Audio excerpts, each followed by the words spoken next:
Bonjour et bénez-vous. Les Wicked Webs We Weave podcast. Je m'appelle Ryan Mckern. Bonsoir. And welcome to the Wicked Webs We Weave. I am your host, Ryan Mckern. Join us weekly for tales of haunted history, paranormal, ghost stories, all things horror.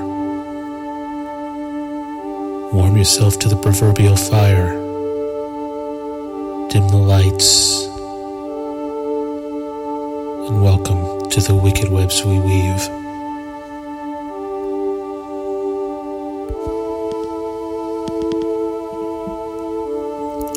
Count Arnaud Cazenave opened his namesake restaurant in 1918. It didn't take long for Arnaud's to become one of the hotspots of New Orleans.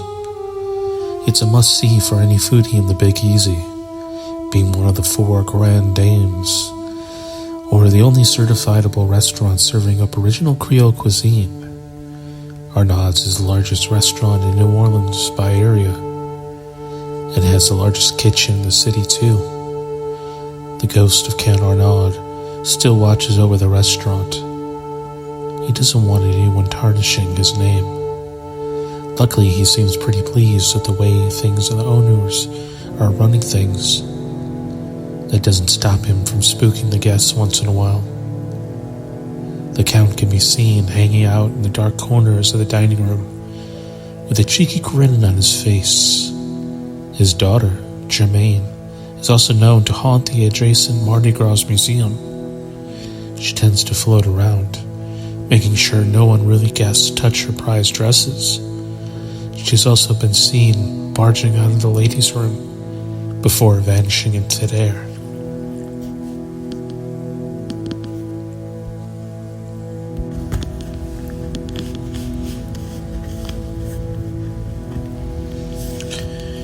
In 1918, a French wine salesman named Arnaud Cazenave decided to jump into the thriving New Orleans restaurant industry.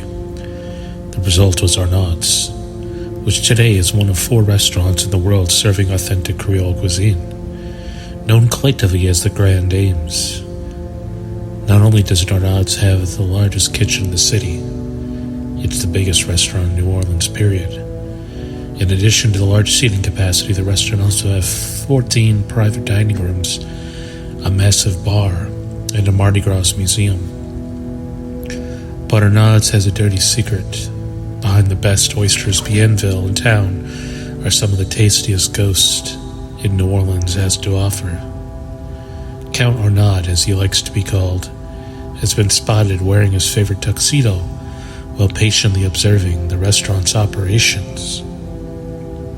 Despite the fact that he died in 1948, Count Arnaud still runs a restaurant from the afterlife. If he doesn't like something, he makes sure that it gets fixed. He's been known to rearrange silverware and furniture to suit his liking. The Count's daughter, Germaine, also haunts the restaurant. She keeps an eye on the Mardi Gras museum, as it houses some of her favorite dresses, guests, and staff of Arnaud's claim to occasionally see Germaine's ghost as a misty operation floating around the museum. She's also been spotted coming out of the ladies' room.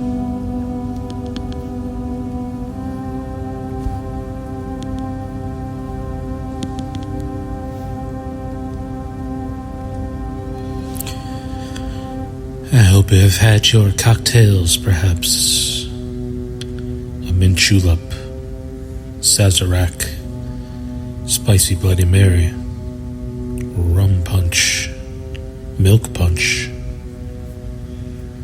and those ever decadent absinthe cocktails. Now we take a trip back in the French Quarter to the early days of Arnaud's.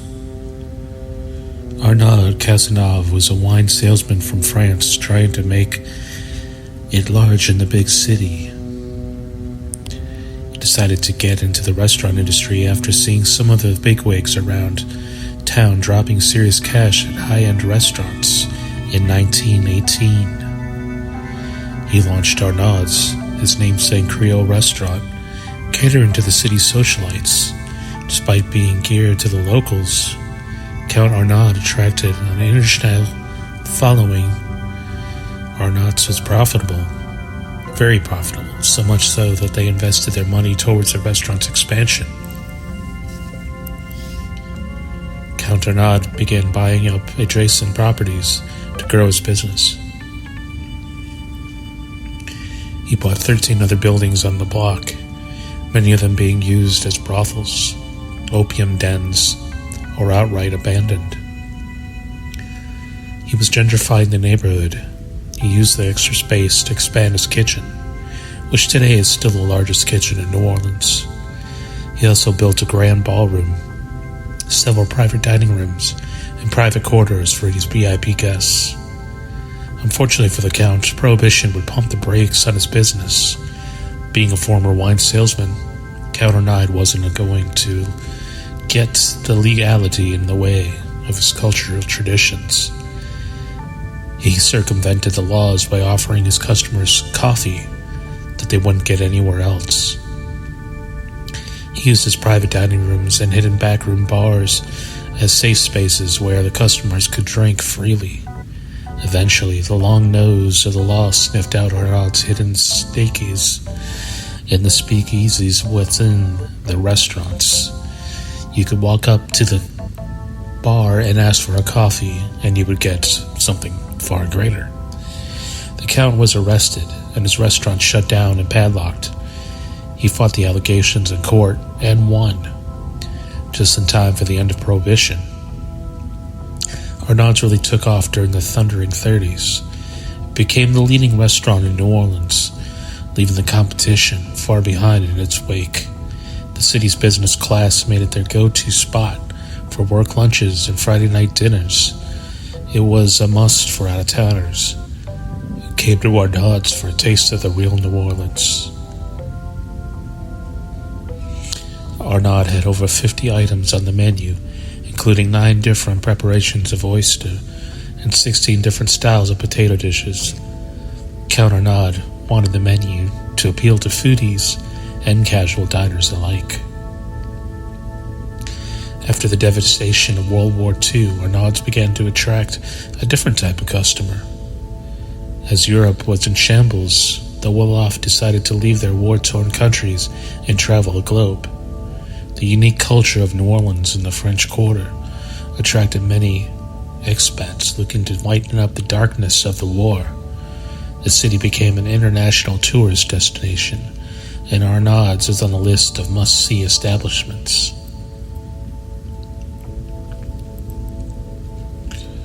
Unfortunately, Count Arnaud's health was in decline. He passed away in 1948, just a few months before his 72nd birthday. His daughter Germaine Arnaud was given the keys to the kingdom.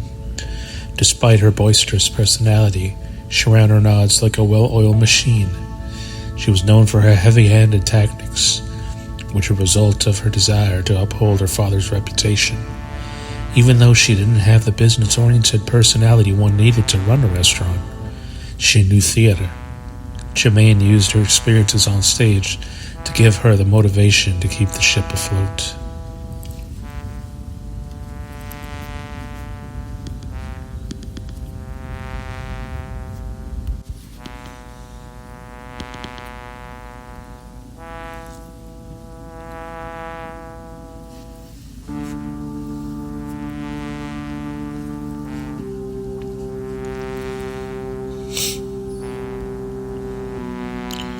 Arnaud's today. In 1978, Germaine sold the restaurant to the Casparian family.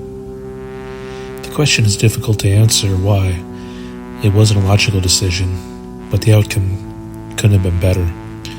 While Germaine constantly got offers from several business people who wanted to purchase a restaurant, she settled at Archie Casparian. Firstly, while she didn't want to sell the restaurant, she was forced to sell to remain financially solvent. Secondly, Archie reminded Germaine of her father. They had the same initials, smoked the same cigars, and had similar facial features, and spoke French fluently. Archie knew how to run a business.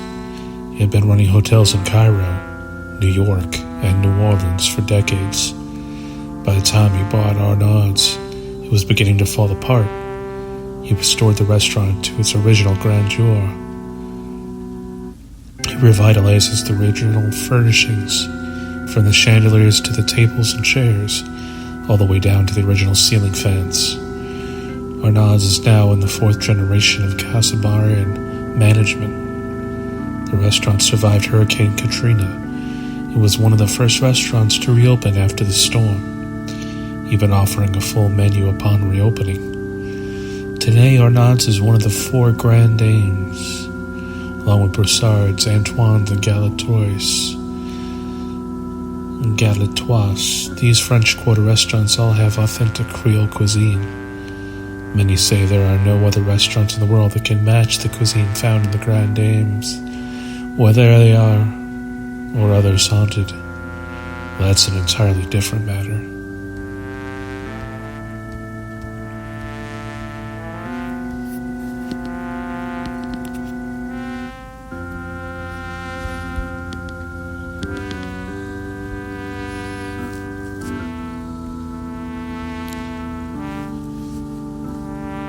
Even though Count Arnaud passed away in 1948, he spent nearly half a century watching over the restaurant's operations.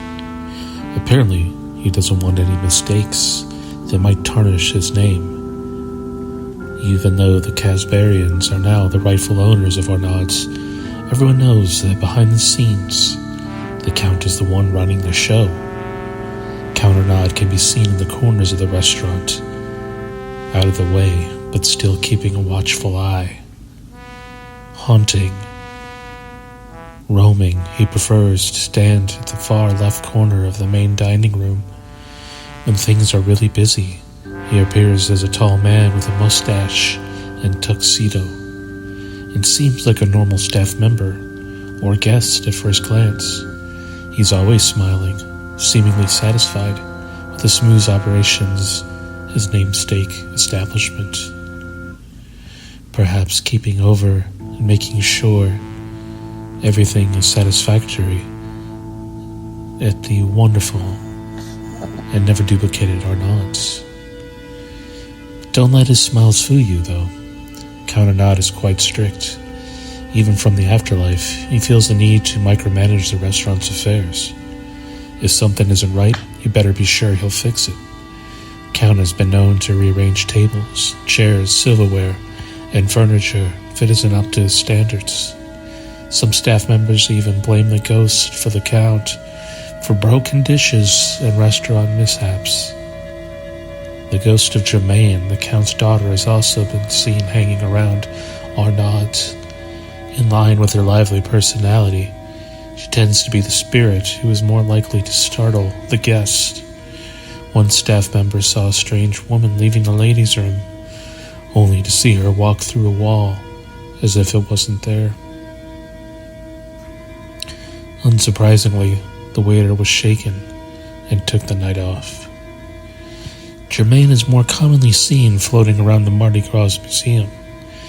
She was known to lead her own parade during Mardi Gras, if only to show off her new dresses. Those same outfits are kept in the museum, and rumor has it that she keeps an eye on them to ward off any potential thieves. The Richelieu Bar was one of many buildings bought by the Count to expand his restaurant. Turns out the Richelieu in particular was an opium den, where Arnaud purchased it. Many staff members claim the temperatures in the bar are known to dramatically drop at random. They attribute the phenomenon to the spirits of opium addicts who are angry at the loss to their favorite drug house.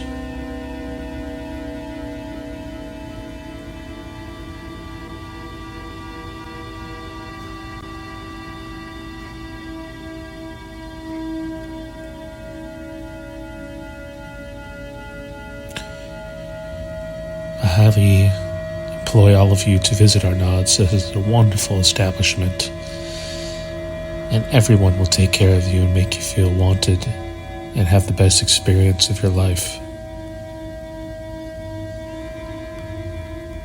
Thank you again for joining me with the wicked webs we weave. Once again, I am Ryan Mckern. Please like and subscribe to our YouTube channel, TikTok, Twitter, Facebook, Instagram. And until we meet again, au revoir.